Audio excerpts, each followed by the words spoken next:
Arkadaşlar burası Ağabeyli'nin eski camisi. 1863 yılında kuruldu. Birazdan içeri gireceğiz ve sizlere göstereceğiz. Pompala bakayım su gelecek. Bunu da 1995'te yapılmış. Keşke anahtar olsaydı, içeriye girseydik. Haydi. Ee? Köy mezarı yine var. Şimdi sana böyle bir taş göstereceğim ki bir de çok parlak. Üstüne niye böyle taş atmışlar ya? İşte. Şunun uzunluğuna bak. 1, 2, 2,5. 2,5. Güzel bir şey. Şöyle yapalım. Buraya gel. Oraya gelsem de Burada yatan.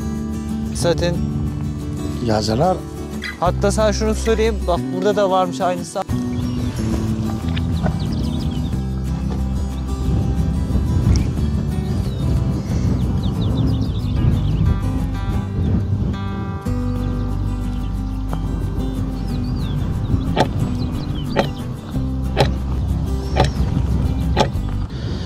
Selamünaleyküm arkadaşlar. Ben Halil Badır YouTube kanalıma hoş geldiniz. Hepinizi sevgiyle, saygıyla selamlıyorum. Burası Konya Canbeyli Ağabeyli arkadaşlar. Ağabeyli'nin köyünün dışında bir tane cami var. Bu caminin ismi ne? Ağabeyli Camisi. Ağabeyli. Eski Ağabeyli Camisi. 1863 yılında yapıldı. 1863 yılında yapılmış. Şimdi bakacağız arkadaşlar. Neredeyse 160-170 yıllara falan dayanıyor yani. Çok eski bir cami, asırlık. Arkamızda da bir tane mezarlık var arkadaşlar. O mezarlık da çok eski bir mezarlık. Bir de çeşme var. Çeşme şurası mı? Çeşme, aşağıda birkaç tane çeşme var bak. İleride var. Aha, 1, tamam. 2. Onlar da gideceğiz arkadaşlar. Güzel bir video olacak. İzlemenizi tavsiye ederim. Yine kardeşim Furkan'ın yanındayız. Furkan'ın da kanalı var biliyorsunuz arkadaşlar. Sizden ricam Furkan'ın içeriklerini beğenmeseniz bile, Furkan'ın videolarını beğenmeseniz de bile hatlarım için Furkan'ın kanalına abone olun arkadaşlar. Çok istiyor. Genç bir kardeşimiz. Herkese selamlar. Şuna bir baksanıza ya. Yine çok şirin. Halil amcamla görüştük. Sağ Evet. olsun yanıma ziyaretime geldi arkadaşlar. Evet. Şöyle Halil amcama yine güzel videolar çekip üretmeye çalışıyoruz. Evet. Sizlerden de isteğimiz aşağıdan beğenmeniz, kanala abone olmanız ve videoyu sonuna kadar izlemeniz. Eyvallah, teşekkürler. Yani gerçekten de emek harcayarak bu videoları çekiyor. Hepinizden desteklerinizi bekliyoruz. Eyvallah. Hadi bakalım. Hadi. Arkadaşlar abone değilseniz abone olalım. Videoyu da şuradan bir beğenelim. Biz de hemen videoyu geçiyoruz. Bugün farklı güzel bir video çekeceğiz. Tarih videosu. Bu tarihi camiye bakacağız. Zaten bu caminin etrafında hiçbir şey yok. Sadece bir mezarlık burada. Eski yapı yerleri var. Furkan elinden geldiğince burayı tarif etmeye çalışacak. Burada bir sürü eski temel yerler var. Yani daha önce burada bir yerleşik varmış yani. Bakacağız işte, konuşacağız. Videolarını, içeriklerini üretmeye devam edeceğiz. Sizlere aktarmaya devam edeceğiz. Haydi bakalım videomuza dönelim. Arkadaşlar şimdi Nail'le beraber Evet. caminin içine giremiyoruz. Anahtar yok. Anahtar bir arkadaşta. Anahtarı istedik. Arkadaşın işi varmış. Gelmedi. Anahtarı vermedi. Biz caminin içini görmeyeceğiz. Ama bahçesini göstereceğiz. Evet, dışarıdan camiyi çekeceğiz. Şuradan da herhalde içeri kısmına atlayabiliriz. Atlarsın ya. Evet, atlarız. Altına pürket koyalım mı? Şu taşlar beni biraz engelleyecek galiba. Dur şöyle yapalım. Şimdi arkadaşlar burası Ağabeyli'nin eski camisi. 1863 yılında kuruldu. Birazdan içeri gireceğiz ve sizlere göstereceğiz. Etrafını göstereceğiz, çevresini göstereceğiz. Birçok güzellikler var. Hadi bakalım içeriye giriyoruz.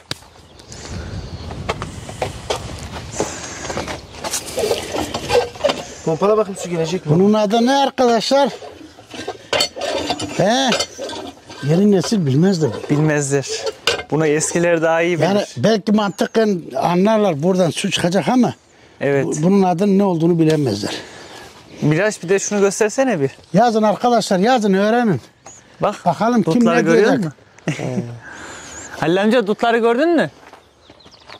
Çıkmış mı? Ha. Oo, dolu var. Ha, dolu.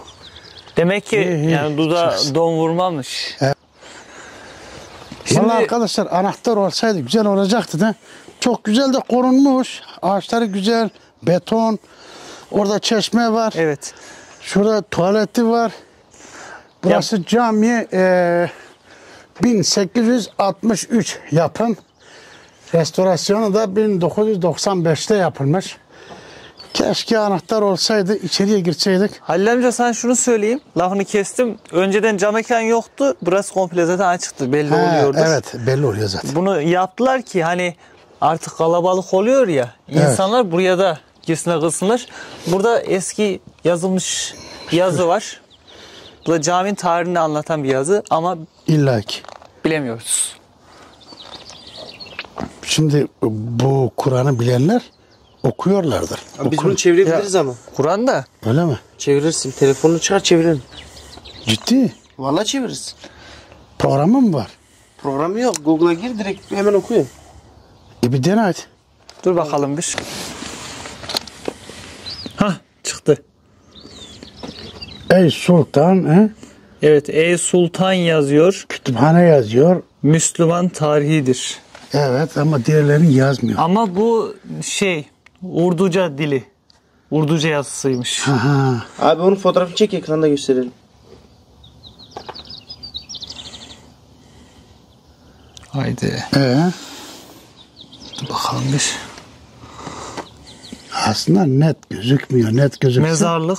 İşte tam hepsini çıkaramıyor. Aynen. bir yerde mezarlık yazdı. Yavaş yavaş aslında algılıyor da. Ya da şöyle bir şey de yapabilirim. Ama olmuyor da.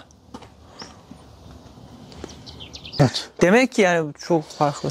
Arkadaşlar bir yerinde sultan yazıyor. Bir yerinde mezarlık yazıyor. Bir yerinde tarih yazıyor. Bir yerinde kütüphane yazıyor. Ama ne olduğunu tam olarak çözemedik. Dili çıkarsa belki çözebilir. 2-3 tane dil çıkardı başka. Bir de yazıların hepsi gözükmüyor. Yani şimdi Aynen buralar bunları üstünü siyah böyle boyasak belli olacak. net böyle. net okur o zaman. Evet şöyle bir sağına sonra arkadaşlar buranın içini merak eden varsa, merak eden oluyorsa yazın bize, bizi devreye koyun. Deyin ki biz o caminin içini merak ettik. Biz de o zaman o gün gideriz muhtarın yanına, muhtara Evet. söyleriz veya kaymakamlığa giderim. Kaymakamlıkta izin alırız. Anahtarı isteriz.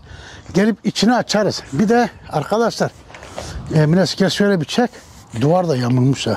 Yağmurlu değil, eski insanlar yani ip kullanmadan yapmışlar bence. Bir de bombeli bir şekilde. Yani sanki burası çıkmış gibi. Eğer duvarda bir Ama sağlam bir yapı yani. bilmiyorum duvarda bir sıkıntı varsa Allah korusun. Bir bayram gününde milletin üstüne de yıkılmasın. Siz burada Halil amca bunu gördün mü? siz burada depremi hissettiniz mi? Dün ben hissetmedim de hissedenler varmış. Saat 4 gibi oldu zaten. Eğer o deprem burada olmuş olsaydı buraya Geç oldu. ciddi hasar 50 geçe verebilirdi. oldu. Bizim burada 4 gibi olmuş herhalde. Ya bu yapılışından dolayı böyle. Artık üzerine kaç kere suvası yapıldı. Ondan sonra bakımı yapıldı bilmiyorum tabii ki ama ya duvarda illaki eğrilik var. Ya baba en son 92 yılında Evet çok restore etmişler. Bir zahmet 95. yani çok eski bir cami. İlla ki olacak tabii. Zaten bunun özelliği de eski olması. Yoksa yıkarlar yenisini yaparlar. Aynen öyle ya. Bu şu an Amaç var ya eski olmaz. Halil amca bu şu anda tarihi eser olarak zaten biliniyor. Yani kayıtlara da geçildi yani. Şimdi arkadaşlar Miraç şuraya bir göster. Bak şu küçük küçük tepecikler hepsi temel. Daha önce burada yerleşim varmış. Evet. Bizim köyün eski yerleşim yeri bu taraftı. Onun hepsini ben size anlatacağım. Aha, şimdi bir o tarafa geçelim. Burada eski mezarlar mı var? Eski mezarlar var. Çok değişik böyle mezar taşları falan var Halil amca. Oraya da bir gidelim. Ama ilk Daha- önce bir şuraları bir anlatalım.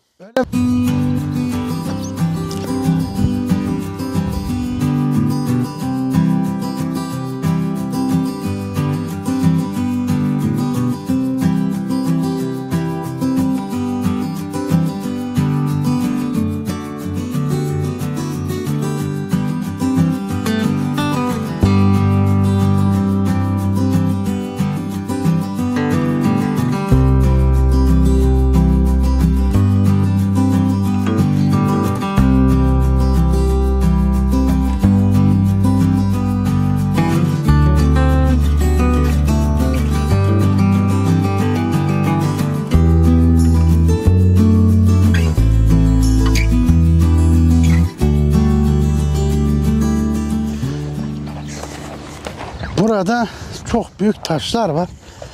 Bunlar acaba evlerin Evet. köşelerindeki taşlar mı veya başka bir şey mi? Bu kaya zaten belli oluyordur. Bunların üzerlerinde var mı işaret falan? Yani işaret olacağını zannetmiyorum ama sana bir şey göstereceğim. Eğer doğru bir şekilde olursa Halil amca, bak. Şöyle mikrofon herhalde bu sesi alır mı? Bu büyük ihtimal mermer olabilir. İçi mermer olabilir. Dur. Taşta. Başka bir taş alayım da. Mermer olamaz ki bu ya, bu. Ya bu çok değişik, mermere benzer bir taş oluyor ya, bak. Çok değişik sesler çıkarıyor yani. Olmadı. Bundan gelmiyor.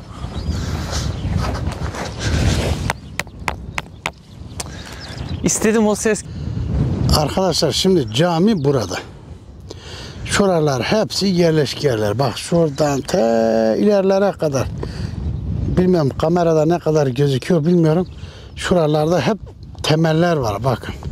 Eski öğren yerleri Halil amca. Evet görünüyor. Temeller görünüyor. Şurada bir tane tarihi çeşme var. Orada. Şimdi Miraç da drone ile çekime başladı. Miraç oraları daha detaylı çeker. Evet. Şimdi bura bayağı kalabalıkmış. Sizin köy neden burayı bırakıp oraya gitmiş? Şimdi neden bırakmışlar? Evet. Bizim buradan kanal geçiyor.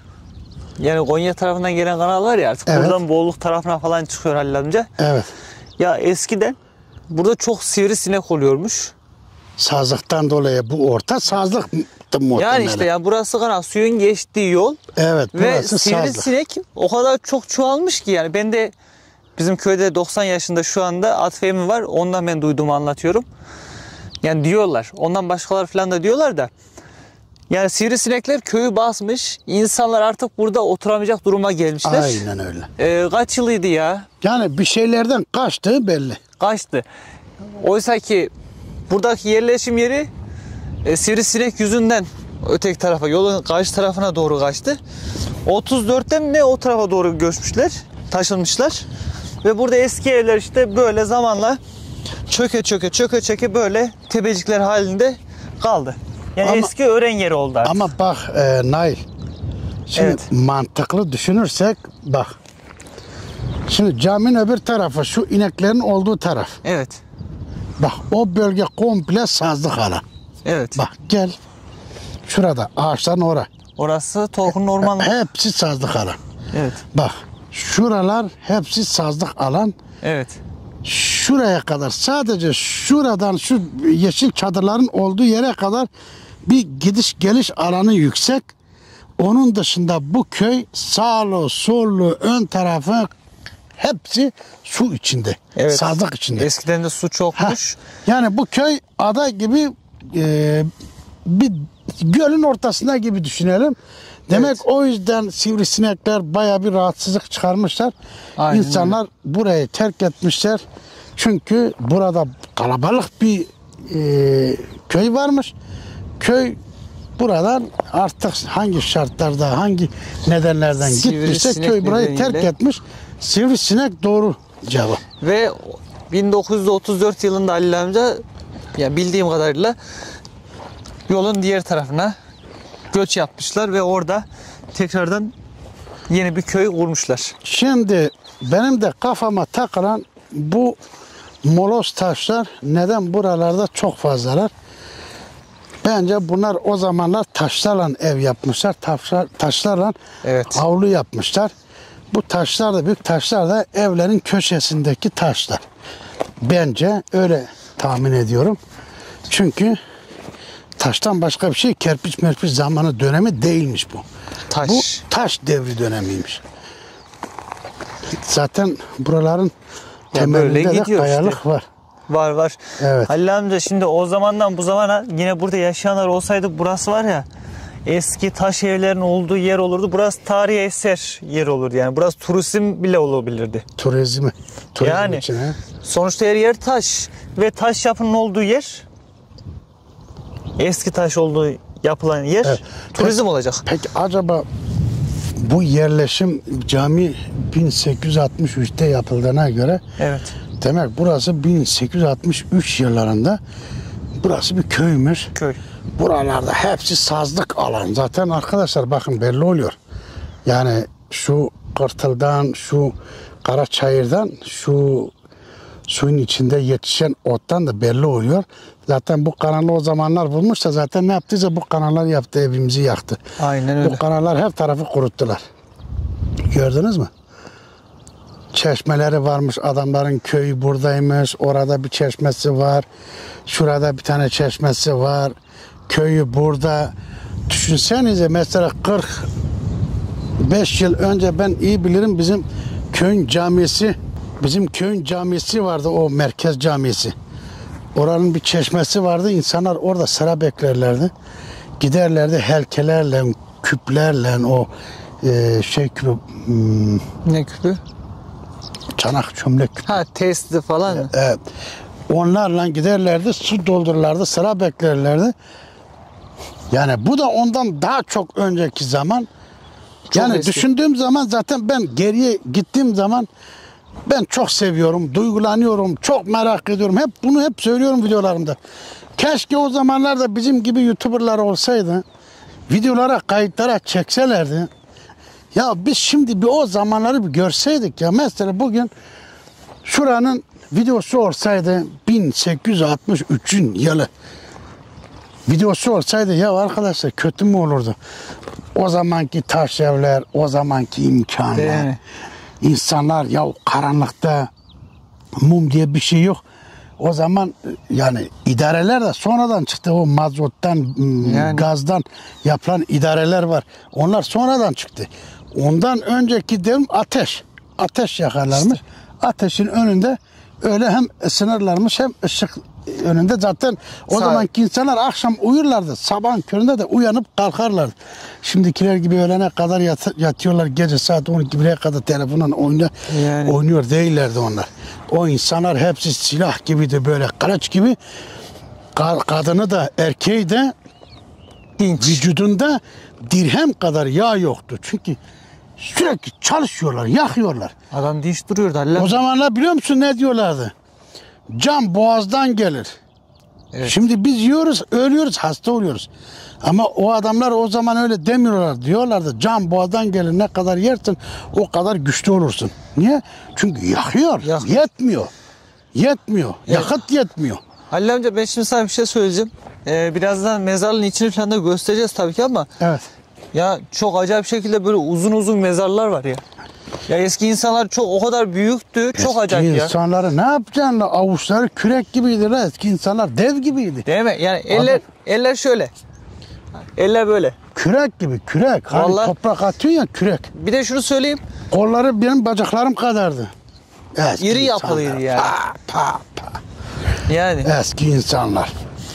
Ben bazen öyle insanları görüyorum. Mesela Evet. geçen sene Bahçekhisar'a gittim. Orada bir mevlüt videosu yani yağmur duası videosu çektik. Evet. Böyle duvarın dibine oturuyoruz arkadaşlarla, çay içiyoruz. Baktım biri yolun ortasında durmuş. Ula dedim bu ne? Bu hangi dönemden kalma bir insan? Evet. Ya eski insanlara o kadar çok benziyor ki. Ya.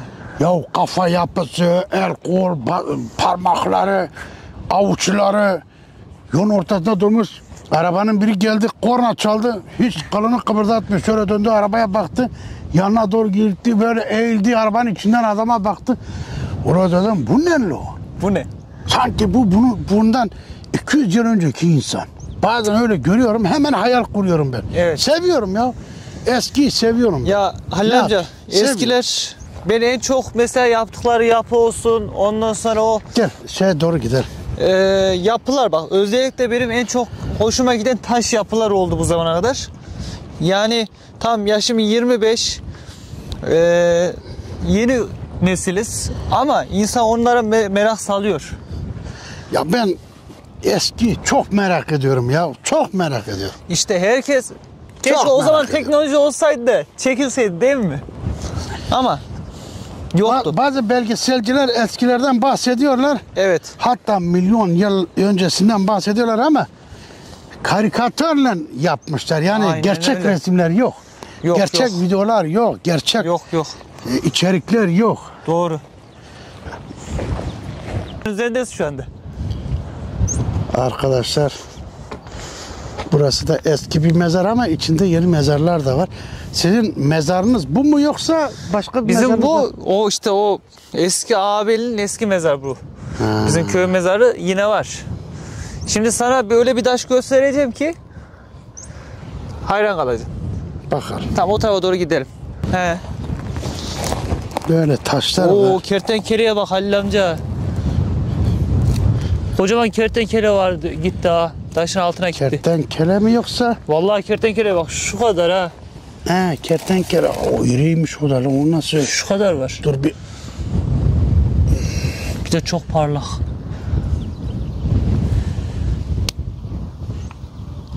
Bayağı büyük değil mi kertenkele? He. Neyse, rahatsız etmeyelim. Burada yatmış çok taşlar var arkadaşlar. Vay be. Bak Halil amca, bak sana dedim, bak şu Peki mezar. bunlar Müslüman mezarları mı? Müslüman köyü mezarı. Mezarın üstüne niye böyle taş atmışlar ya? İşte Kenarı tamam da ortaya niye? Yoksa yükselttiler. Kendi kendine mi yıkıldı? işte bilemiyorum ki. Şimdi kim oldukları da belli olmadığı için kimse bakım da yapmıyor. İsimsiz. Belli İnsanlar olanlar işte o zaman demek ki akrabalarını gömdükten sonra Halil amca aklını da tutuyormuş. Ya ayaklarımı diken doldu lan.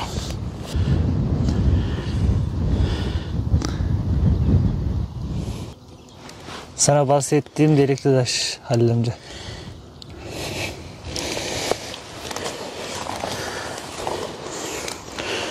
Allah Allah. Daha bundan değişik delikli taşlar çok Halil amca. Vallahi arkadaşlar, inşallah bizler öldükten sonra böyle mezarlarda terk edilemeyiz. Ya şu mezarın uzunluğu ne öyle ya? Onu göster işte. O 2,5 metre ya. Olur mu olur. Maşallah, kim yatıyormuş orada Yalnız ya? toprak ne biçim çöküyor. Aba. Şunun uzunluğuna bak. Bir adımlasana orayı. Adımlayayım. Ha, bunları sana vereyim. Dur, bunları sana vereyim. bunlar bir çekelim. Sen avucunda taşmışsın. Tamam. Her yer. Merak ettim, kaç adım? 1, 2, 3. 3. 3 metre. Olmaz Senin ya. bacakların da uzun. Olmaz ya. Yani şu taşlar fazlalık bence Halil amca. Ya muhtemelen bilmiyorum. Tamam, şuradan bak, şu taş bence fazlalık olduğu için bunu böyle fazladan koymuşlar. Tam onun hizasından bir daha adımlayayım. Bir adımla. 1, 2, 2,5. 2,5. Abim yine Ya o taşları da hesap edeceksin. 2,5 metre boyunda ancak Tyson Fury var. Tyson Fury'de de Ama belki Başka burada da uzun- vardır ya. Bak şunlar hep uzun. şuna bir bak. Bu da öyle. Yandaki de aynı. Dur bir dur. Aa, kameraya sığmıyor. Baba maşallah. Şuna bak. Bu ne böyle ya? La bu. Taş devri zamanı mıymış? Bu neymiş ya? Nasıl insanlarmış bunlar böyle? Şuna bir bakın.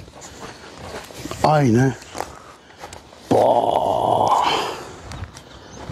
Bu da aynı onun gibi ha. He, Belki- üçü de aynı ya. He, o da öyle, bu da öyle.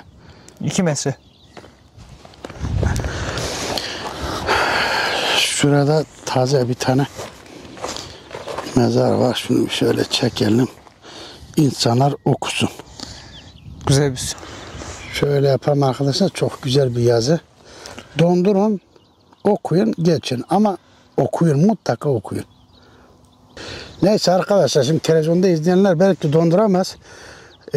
Ben size okuyorum. Kul fanidir, yol mukaddes.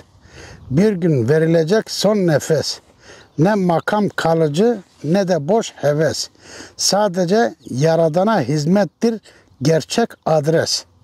Çok güzel bir yazı. Çok güzel. Şimdi Halil amca. Burada da böyle esrarengiz bir yer var arkadaşlar. Kocaman kalın bir taş. Kısa bir mezar. Yine bir taş ama burada da bir mezar var.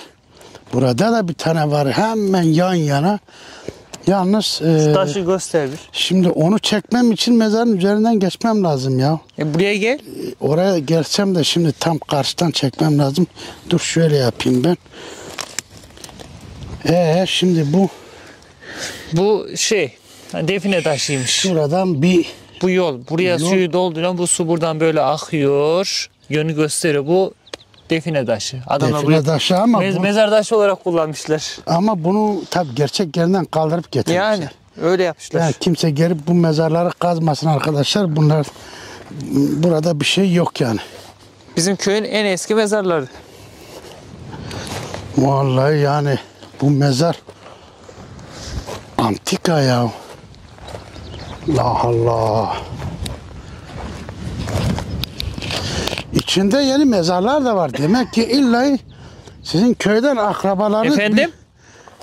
yeni mezarlar da var. Ya var da onlar sonradan yapılma mezarlar yani yeni. Şuna bak. Bu da şöyle bir ovuk arkadaşlar. Şurada, Benim burada amcam gömülü. şöyle kanal geçiyor şu köşeye kadar.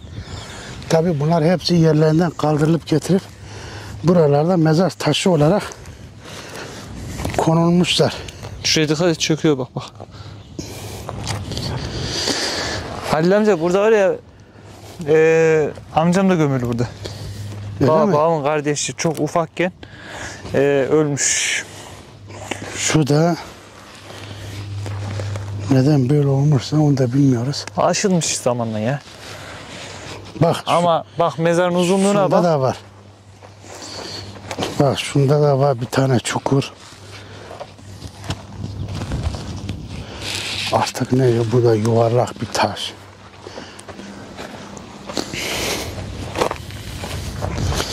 Farkında mısın Halil amca, toprak hep çöküyor. Allah Allah. Böyle yan durmuş. Demek ki çok derin, uzun bir taş. Bunlar zaten. En az yarısı yerin altında bunun. Ama şu mezar taşından sonra en güzeli bu. He. Çok hoş duruyor. Odun Baksana şuna, rengine bak. Bak üstü yosunlaşmış, altı böyle değişik bir renk. Evet. Onu şöyle de çekebiliriz. Şu cepheden daha rahat gözüksün diye. Evet. Sanki üst taraftan boyamışlar. Ne bu, uçak mı gidiyor ne? Vallahi bilmiyorum ama Ses geliyor ama. hava şu anda çok değişik değil mi Halil amca? Evet, sanki bir fırtına havası var. Çok bunaltıyor. Fırtına önce sessizlik. Evet, çok bunaltıyor. Biz mangalı yapabilecek miyiz? Yakacağız, mangalı yakacağız. Onu da diğer videoya alacağız. Şimdi burada da bir yazı var ama okunmuyor. Şöyle bir okumaya çalışırsak buradan neler çıkarabiliriz? Vallahi okunmuyor. Bilmiyorum, kameradan nasıl gözüküyor bilmiyorum da belki siz okursunuz. Benim gözlerim fark etmedi. Şöyle bakın, belki okursunuz. Şu taş da güzelmiş la. Bu da insan gibi duruyor ha. Zaten Halil amca öyle taşlar var ya, çoğunlukla böyle zatlara falan yapıyorlar ya. Bir tane de şurada var. O da çok güzel bir taş. Sana bir şey söyleyeyim, bizim burada kesim var ya, bunlar özel insan, ben yani zat mı ne, öyle bir şey oluyor yani. Bak şu taşa bak.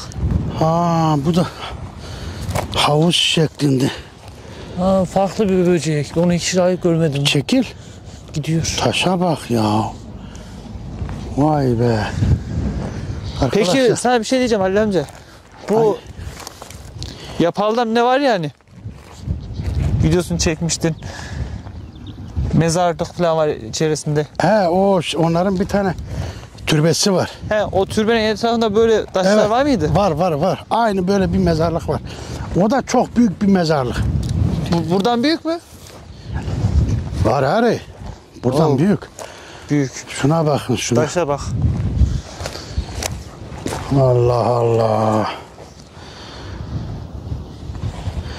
Bunu neye kullanmışlar, nasıl taşımışlar, nasıl kaldırmışlar, nasıl indirmişler Bu resmen teker. Sanki kayışlara da bağlayıp acaba bununla un falan mı yapıyorlardı değirmen? Oraya kayış bağlayıp bunu çeviriyorlar mıydı? Ne yaptılar acaba? Bilmiyoruz ki. Çok büyük bu ya. Neyse bir finali şu taştan yapalım. Nail diyor bu arada da benim amcam gömülü diyor. Çocukken ölmüş ama mezarı herhalde kaybolmuş. Arkadaşlar şuna bir bakar mısınız? Bu bizim köylü değil bence burada yatan. Zaten Yazılar taş yapısı. Yani bu şeyler oluyor ya hani Allah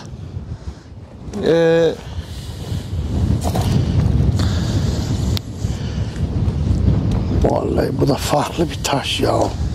Çok anlamlı. bence burada yatan Sanki imparator gibi bir şu kafa şekline bakarsan Mevlana'nın taktığı kavuk var ya. Olabilir. Mevlana da çok eski. Ve Halil amca sana bir şey söyleyeyim mi?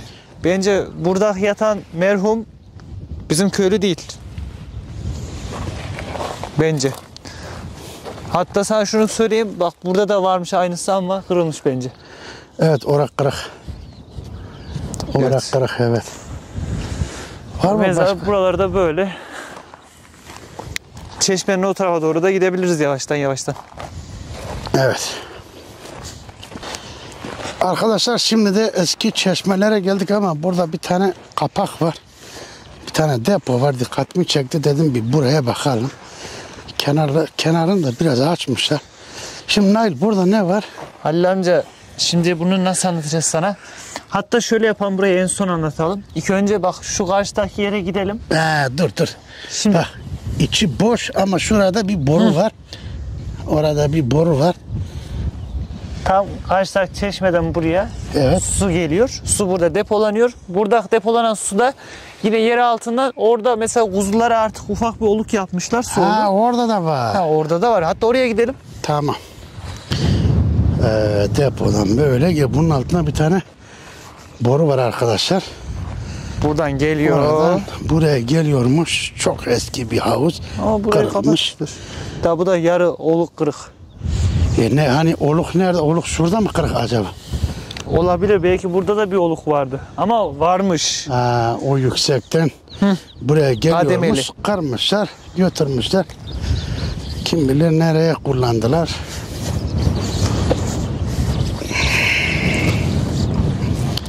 Ya bunlar yakın tarih. Şu ikisi yakın tarih. Yakın tarih dediğin de nereden baksan 30 yıllık. 50 yıl önceki, 40 yıl önceki. Ama asıl asırlık olan çeşme, bu köyün ortak çeşmesi olan çeşme bence, yani bana kalırsa o da karşıda. Oraya da gideceğiz Halil amca. Burası eskiden sazlıkmış. Belli oluyor. Gındıra, sazlık hepsi vardı. Şu çeşmenin olduğu yere de gidelim istersen. Gideceğiz. Karşı tarafta Kırıkışla. Evet, Kırıkışla orası. Evet. Orası. Burası da böyle bir çeşme arkadaşlar. Şimdi bu bir oluk, havuz. Evet. Eskiden o geniş olan yerde de yün yıkarlardı. Halı yıkıyorlardır. Ha. Çünkü Peki bu taşlar sence neyin nesi? vallahi Taşların onları Halil üzerine amca, tuz dökerlerdi. Koyunlar tuzunu yer. ama çok büyük onları. Olsun. Koyunlar tuzunu burada yer. Evet. Bak şu da olabilir. Eskiden yünü bunların üstüne koyup böyle tokmakla dövüyorlardı. Bence de. Çünkü O da taşlar olabilir. hem büyük hem de düz. Evet, o da olabilir. Şey de olabilir. Koyunlara tuz vermek için de olabilir. Evet. Ama böyle baktığın zaman sanki en çok yün için yapmışlar. Evet. Yünü buradan havuzlardan çıkarıp koyarlar üstüne, tokmakla böyle döverler. Yıkamak Aynen için. öyle. Ama bak Halil amca, en çok bu sağlam kalmış bence. Şuraya Bu baksana. yeni yapılmış bu. 95'te yapılmış. Bu yeni tarihin. Orada da küçük bir havuz var yine. Evet. Oraya ne olarak kullanıyorlardı biliyor musun? Ne olur? Sen Haydi daha bakalım. iyi bilirsin. Ben Hadi bilemem. bakalım. Kuzu mu? Hadi bakalım. Kuzu, koyun mu? Hadi bakalım. Burayı ne için kullanıyorlardı bak. İnsanlar Tamam. kendisine mi kullanıyordu yoksa? Anladık. Şurası yün dolu. Evet. Yünü alıp büyük taşların üstüne koyuyorlar, dövüyorlar, yıkıyorlar, tekrar orada yıkıyorlar. Tamam, dışkısını, pis suyunu oradan çıkarıp Evet. yani buradan aşağı doğru vermeleri lazımdı. Yani bu şimdi niye bu? Niye? Bilmiyorum işte. Hani koyunların böyle kenarlarına biz gence diyoruz. Tamam. Top, Çağırdak. dışkılar. Çağırdak. Heh, onu da buraya koyuyorlardı. Burada yumuşatıyorlardı. He. Onu da ayrıyetten 2 gün kalırdı, 1 gün kalırdı, 3 gün kalırdı. Onu da ayrıyetten bak onun içine bir taş koymuşlar buraya. Evet. Vurup ezip buraya atarlar. O en son kaliteydi. Anladım. O çakırdakları burada koyunun yapışan çakırdaklarını burada temizliyorlar Ya güzelce. şimdi şuradan zaten kirli su geliyor ya. Evet. Kirli suyu bile ziyan etmiyorlar. Kirli Evet. suyu bile burada o çakırdak mı diyorsun? Biz çakırdak deriz. Çakırdak. Tamam biz de Kürtçe gıncı diyoruz. Tamam. Onların içinde şöyle sigara kalınlığında değil de şöyle ince sigaralar olur da bir Evet. şey olur. Onların içinde bir tane yün olur. He. O yünü bile almak için günlerce burada onu yumuşatırlardı. Evet. Burada döverlerdi. Tekrar burada yumuşatırlardı. Onu da öyle kullanırlardı. Eski kadınlarımız, eski iyiymiş. büyüklerimiz, eski insanlarımız böyle fedakar insanlar. Ya işte o bak onu ben bilmiyordum Halil amca. Ya bak ben hepsini gözümde canlandırdım. Ya Hemen sen canlandırdım. eskileri biliyorum biz bilmiyoruz. Sen şimdi bize Miraç'la ikimize sorsan sen şunu biliyorsunuz. Siz biliyor musunuz bunu? Bak buraya da böyle işte eşyalarını koyarlardı. Çocuklar üstünde oynarlardı. Çocuklar insanlara bela olmazdı. Burası Merdiven Şey, sistemi park gibi. gibi bir şey. Bak park gibi bir şey. Merdiven sistemi gibi 1995. vallahi. Bu sahibi hayratı kim bu? vallahi ben de pek tanımıyorum. Velhasenet. Evet. İsim yazmamışlar. Velhasenet 1995. İsim. Bak mesela o mermeri o taşın içine ne güzel koymuşlar. Alçıyla da Değil mi? olmuşlar böyle kenarını sar. Araç eğiliyor. Ya çok güzel. Şunu koyunlar kuzular ne güzel yayılır var ya. Araç eğil işte biz buna araç eğil. Çok güzel. Ne diyorsunuz? Araç eğil. Karaçayır. Belki bizde de aynısını diyorlardır. Biz buna genelde eşeklerin böyle bir yerlere bağlıyoruz. Eşekler seviyor bunları.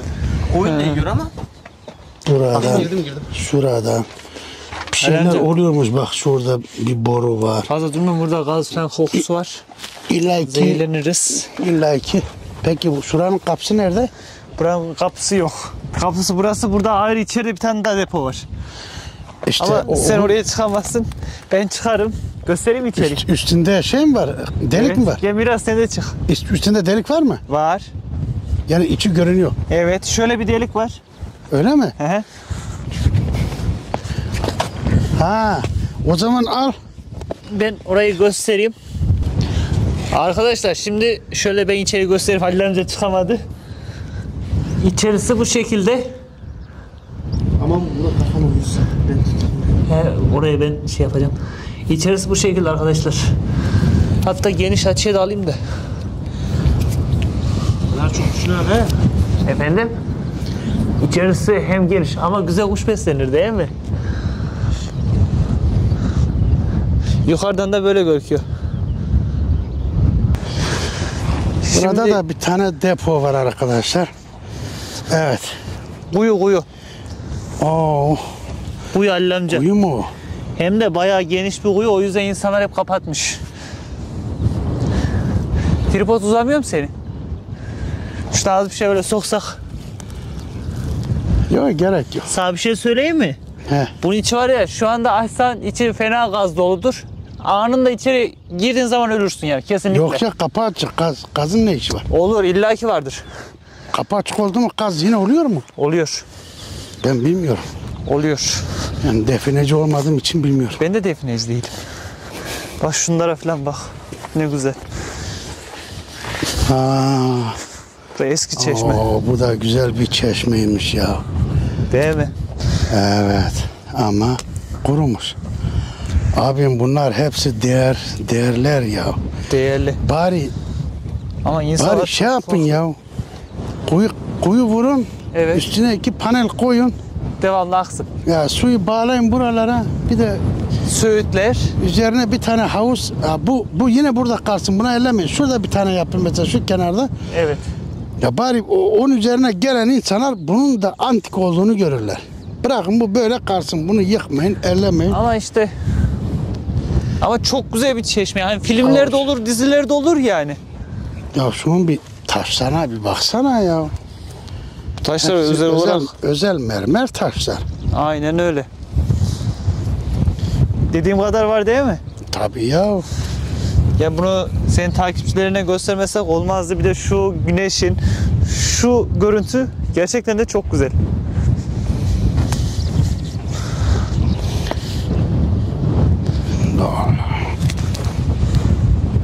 Şurada da bir tane kare var ha.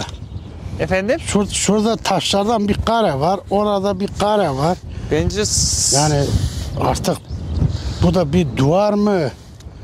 Artık neyse bilemiyorum. Ya işte bu burada daha eskiymiş ha. çok eski. Yani bu nereden baksan Halil amca belki yani bizim köyün eski yerleşim yerinden kalma bir çeşme olabilir. Bir tek bu ayakta kalmış. Arkadaşlar eğer bu tarz videoları seviyorsanız, beğeniyorsanız bunu yorumlarla, beğenilerle, paylaşımlarla ve izlenmelerle bize anlatmaya çalışın. Bu tür videoları seviyorsanız eğer buna benzer bir sürü yer var. Gider çekerim. Benim konseptim genelde hayvancılık olduğu için bu tür şeyler pek fazla zaman ayıramıyorum. Ama ben bu videoda bakacağım. Eğer bu video izlenirse, bu video gerçekten beğenilirse ben artık buna benzer videolarda en az haftada 2 tane çeker sizlerle paylaşırım. Böyle Tarih videosu. Tarihi eser. O zamanlarda böyle bilinçsiz gitmeyiz. Telefonlaşırız, muhtarları ararız. Mesela buranın anahtarı olsaydı daha farklı olurdu. Eğer baktım takipçilerim gerçekten bu tür tarz videoları seviyorlarsa ben bu tarz videoları sizlere çekmeye çalışırım. Şimdi sana da çok teşekkür ediyorum. Ne demek Nail. Halil amca, ben teşekkür Çok ederim sağ ol. geldiğiniz için. Arkadaşlar Nail çok sevdiğim bir kardeşimiz. Nail'i çok beğeniyorum ben. Benim hatırım için Nail'in de kanalına abone olursanız birazcık şöyle takipçilerini yükseltirsek çok mutlu olurum. Desteklerini En azından bekliyoruz. yarın bir gün bana desek ki senin videondan sonra abi bana çok abone geldi, o da benim için bir onurdur. Sizlerden de bunu rica ediyorum. Buyur, söz sende. Halil amca, bunu insanlara göstermekten gerçekten onur duyuyoruz. Evet. Yani bunu herkesin görmesi lazım. Bu eski yapıların falan. Görmeleri lazım, evet. Aynen öyle. Bugün de onu göstermeye çalıştık. Umarım beğenirler. Halil amca sadece hayvancılık üzerine değil, yani Evet. doğanın kokusu adı üzerinde. Kanalın ismi Doğanın Kokusu. Sadece doğada hayvanlar, yaban, ondan sonra onlar mı var? Eski tarihi anlatan yapılar falan var. Onlar da artık bir yani doğaya ait. Evet. Eski yani. Gerçekten de öyle. O yüzden de benim diyeceklerim bu kadar. Ben burada en çok neyi sevdim Evet. bu videonun içerisinde? Mezarı, bir de şuradaki gün yıkama olayını anlattım ya tahminimizin üzerine. Buralar çok hoşuma gitti. Bence sizin de en çok sevdiğiniz taraf buralar olacak. Bu video eğer izlenirse bunun gibi yerler için izlenecek diye düşünüyorum. Bir de şu çeşmenin tarihi eserli. Ben buna benzer videolar size binlercesini yaparım. Bir de eğer toklularımı toplu halde verirsem biz boşa çıkmış oluyoruz. Artık Miraşlan'da kamp yapacağız arazide. Gideceğiz çölde, dediğiniz gibi bazı arkadaşlar öyle yazmış. İşte çayımızı ateşin üstünde yakacağız. Kamp çadırımızı kuracağız. Videomuzu çekeceğiz. Orada her şey doğal ortamda yiyeceğiz, içeceğiz. Bir de öyle bir video yapıp 10 sizlere numara bir video. evet, sizlere aktaracağız. Kendinize iyi bakın. Allah'a emanet olun. Görüşürüz. Bay bay. Görüşürüz.